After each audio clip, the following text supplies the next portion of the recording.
Me he tomado unas pequeñas, bueno, vacaciones entre comillas, unas horas de asueto, porque sobre todo por razones de salud mental. Es tal el cúmulo de idioteces y de tonterías de todos los colores con las que nuestros queridos políticos nos regalan todos los días, que a veces es necesario apagarlo todo, olvidarse por unas horas, porque yo creo que está en juego la propia salud mental de, bueno, pues del ciudadano o del súbdito, como prefiráis. En las últimas horas parece que el debate se centra, pues, en qué es lo que va a suceder cuando decaiga, es decir, cuando expire el plazo de vigencia del actual estado de alarma. Un estado de alarma que, como bien sabéis todos vosotros, comenzó en su primera versión el 14 de marzo del pasado año 2020 y que desde el día 25 de octubre, fecha de mi cumpleaños, lamentablemente, bueno, parece que eligieron esa fecha para celebrar pues ese día tan especial para mí. Pues desde el día 25 de octubre del año 2020, del año pasado, está vigente la última versión del estado de alarma. Veremos a ver si es efectivamente la última o esta es una más. Porque, bueno, de lo que diga Sánchez a lo que finalmente es, pues como todos sabemos, este no dice una verdad ni al médico y suele, bueno, pues rectificarse a sí mismo pues pocos minutos, pocas horas o pocos días después de haber dicho lo que ha dicho. Pero la pregunta que está en el debate es, bueno, ¿y qué es lo que va a suceder si finalmente Sánchez cumple su palabra? Está por ver, sería yo creo que la primera vez. Y finalmente, llegado el día 9 de mayo, finalmente el decreto declarando el estado de alarma, pues finalmente deja de tener efectos. Voy a hablaros de esto a continuación, amigos. Así que, bueno, bienvenidos todos un día más a La Ventana Esmeralda. Como bien sabéis todos, soy Antonio Muñoz. Bueno, yo creo que si finalmente el estado de alarma, el decreto de estado de alarma, no fuera prorrogado, yo creo que sería una buena noticia. Sería una buena noticia por muchas razones, pero una de ellas y muy especial es porque a ver si de una vez y por todas dejamos de estar escuchando todos los días, en todos los medios y en todos los debates, pues terminología militar propia de tiempos de guerra. Sí, amigos, si decae finalmente el decreto de estado de alarma, espero y deseo que dejemos de seguir escuchando expresiones como, o palabras como confinar, toque de queda, alarma, o incluso, atención, hasta fronteras. La nueva expresión que ahora utilizan los medios de desinformación generalistas, no sé si también los políticos, no me acuerdo muy bien, no le he escuchado a ninguno, ahora hablan de fronteras para referirse a los límites colindantes de distintas comunidades autónomas de este estado llamado a día de hoy todavía España. Hablan de fronteras. La frontera, no hace falta ser ningún experto jurídico, ni político, ni filosófico, ni nada por el estilo, es el límite geográfico que sirve para delimitar el espacio de dos naciones o estados. Hablamos de la frontera entre España y Portugal o de la frontera entre España y Francia. Pero ¿cómo se puede hablar de frontera entre Extremadura y Castilla y León? Bueno, pues esta es una de las numerosísimas gilipolleces que se han inventado todos estos inútiles voceros al servicio de quien están para confundir todavía un poco más a la gente. Sí, todo el mundo debe de saber que la expresión toque de queda es una expresión puramente militar. Menos mal que el presidente Sánchez ha dicho en varias ocasiones, tengo que decirlo, que esa expresión no es propia y debería de dejarse apartada. Bueno, los medios de desinformación generalistas, incluidos aquellos de los que son voceros del propio presidente del gobierno y de su partido, pues han hecho caso omiso a esto. Así que espero y deseo que esta parafernalia lingüística de carácter militar desaparezca de una vez por todas de nuestra, pues de nuestro cotidiano vivir. Bien.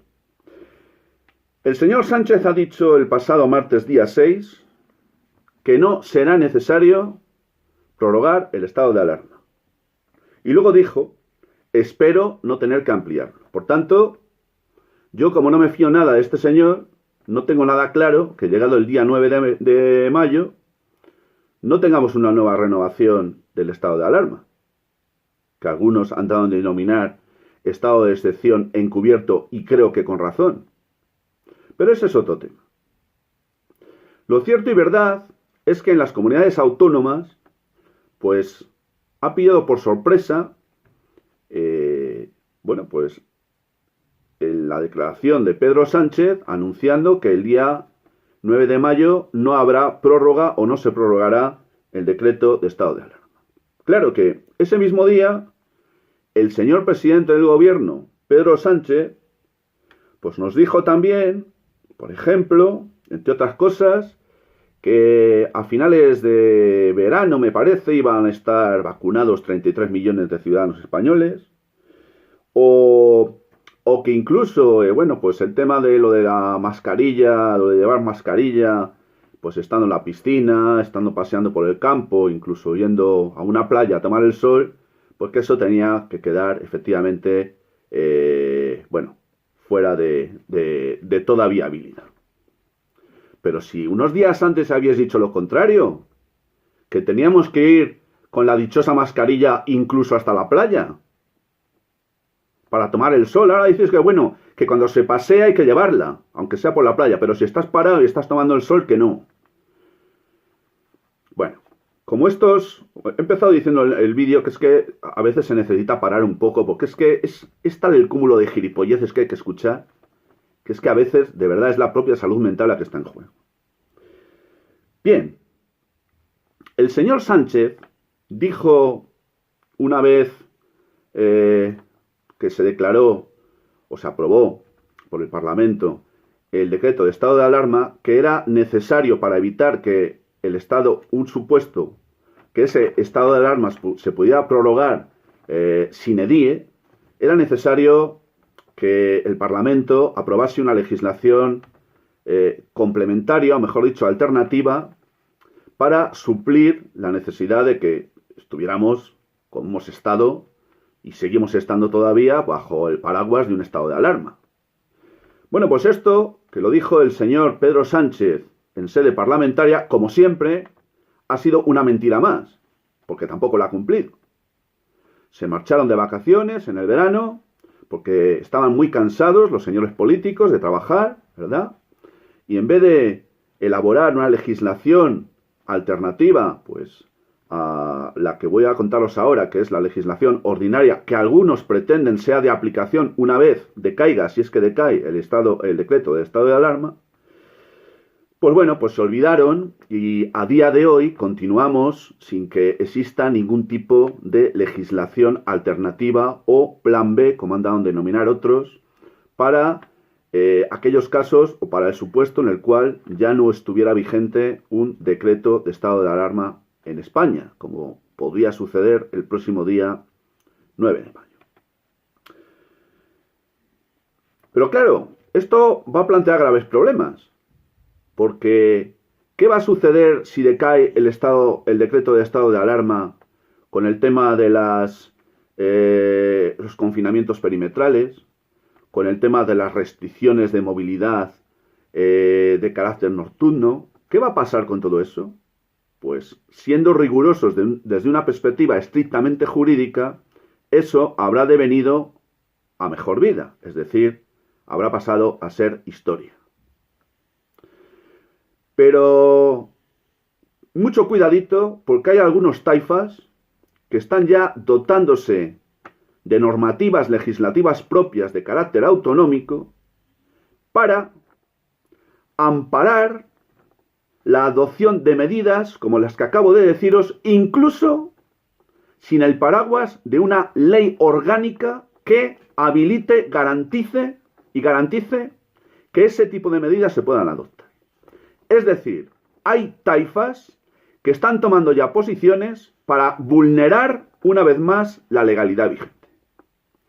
Estamos hablando de derechos fundamentales. Estamos hablando del derecho a la libre circulación y movimiento. Si quieren hacer algo que ampare legalmente la posible restricción a este derecho fundamental, tendrán que elaborar una ley orgánica en el Parlamento de España y hacerlo, pero no lo hacen. La pregunta es, ¿por qué no lo hacen?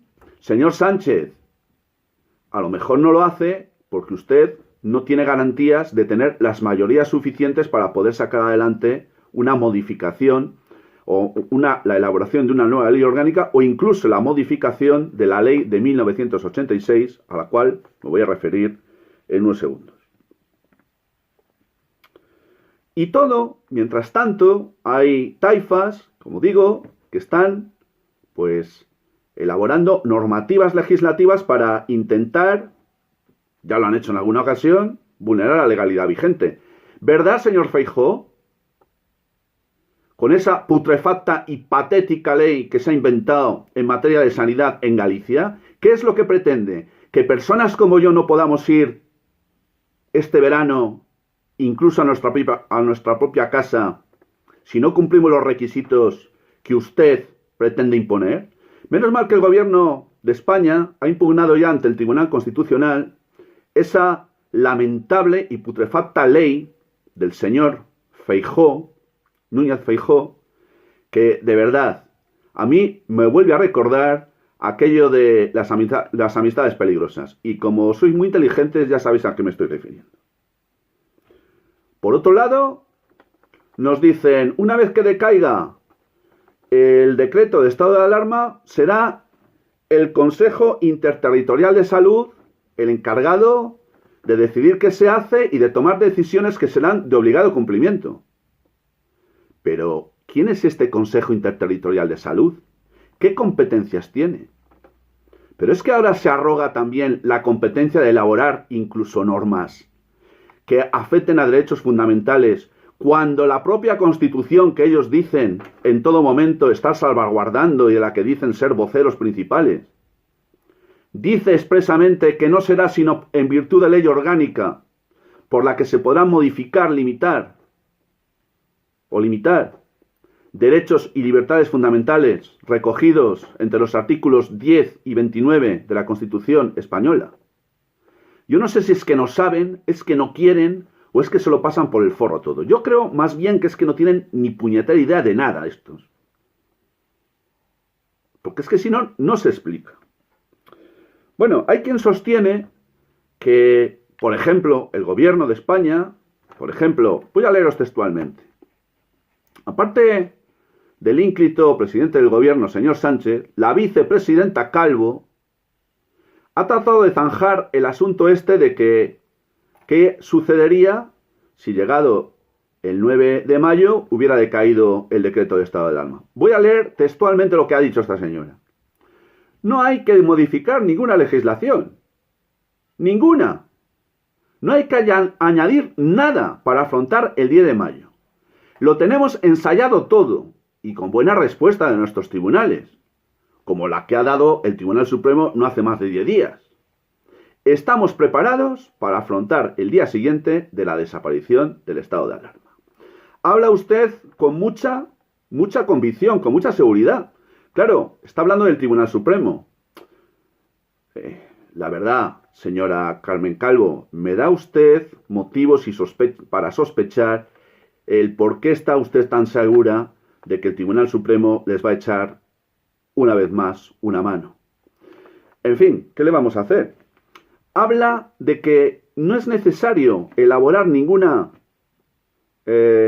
normativa alternativa porque ya existe una legislación ordinaria que vendría en aplicación, aparte de aquellas otras que hubieran elaborado las comunidades autónomas en materia de sanidad, porque tienen competencia para ello, en materia de salud, siempre y cuando no afecten o limiten derechos fundamentales. Me estoy refiriendo a la Ley Orgánica de Medidas Especiales de la Salud Pública del año 1986, a la Ley General de Sanidad de 1986, a la Ley de Salud Pública del año 2011, a la Ley del Sistema Nacional de Protección Civil del año 2015 y la Ley de Seguridad Nacional también del año 2015. Concretamente al artículo 3 de la Ley Orgánica de Medidas Especiales de Salud Pública del año 1986, que os invito a que leáis. Pero este artículo, leído así sin más, podría venir en aplicación. Pero es que no han sido pocos, no ya solo los especialistas en la doctrina, sino también numerosos jueces y tribunales, que han calificado la aplicación de esta Ley Orgánica de Medidas Especiales de la Salud Pública del año 1986 de caduca y de trasnochada. Porque está previsto para fijar medidas con fines muy concretos y específicos, individualizados, como podía ser, por ejemplo, la adopción de medidas, pues de confinamiento, entre comillas, palabrita que voy a dejar de utilizar a partir del día 9 de mayo, por ejemplo, de un barrio, o de una calle, o de una zona sanitaria, pero en ningún caso de una comunidad autónoma, porque ello vulneraría derechos fundamentales. En fin, amigos, yo creo ya que con lo que os he dicho tenéis suficiente para poder hacer una valoración sobre lo que tenemos encima de la mesa y cuáles podrían ser las consecuencias a partir del próximo día 9 de mayo. Estoy hablando desde una perspectiva estrictamente jurídica. Pero claro, hablar de derecho o de Estado de Derecho, tanto a los taifas como al señor presidente del gobierno y sus adláteres mediáticos, es como pedirle peras al olmo. Hablar de Estado de Derecho por parte de estos, cuando lo que están haciendo del supuesto Estado de Derecho es un continuo y constante estado de desecho, pues es, obviamente, como para echarse a temblar. ¿Qué medidas van a tomar? No lo sé. Pero sin dejar cerrada la posibilidad de que se pueda volver a prorrogar el decreto de estado de alarma, incluso el propio Partido Popular ha dicho que ya se verá si se diera esa circunstancia, que Dios nos pille confesados, porque tanto los unos como los otros estoy absolutamente convencido que van a volver a vulnerar la legalidad vigente todos los días en tanto en cuanto no haya denuncias o querellas, en este caso más bien denuncias, por parte de asociaciones o de particulares ante los tribunales por posible vulneración de derechos fundamentales. Y si no, al tiempo, porque estos, con tal de hacer lo que les dé la gana, saltándose a la torera cualquier normativa de carácter fundamental en un Estado en el que ellos dicen, del que ellos dicen ser garantes principales, es, como bien sabéis, una auténtica tomadura de pelo, porque no lo hacen y además violan continua y constantemente la legalidad vigente. Pues bien, amigos, creo que después de un par de días sin haber comparecido ante vosotros, tenía que decir algo sobre un tema que desde luego a todos nos afecta y un tema que a buen seguro va a estar encima de la mesa hasta el próximo día 9 de mayo. Gracias, amigos, por la atención que me habéis prestado. Suscribiros si queréis, darle un like al vídeo si os parece bien. Sin más, y hasta muy pronto, os envío como siempre mi saludo fraternal de salud y libertad.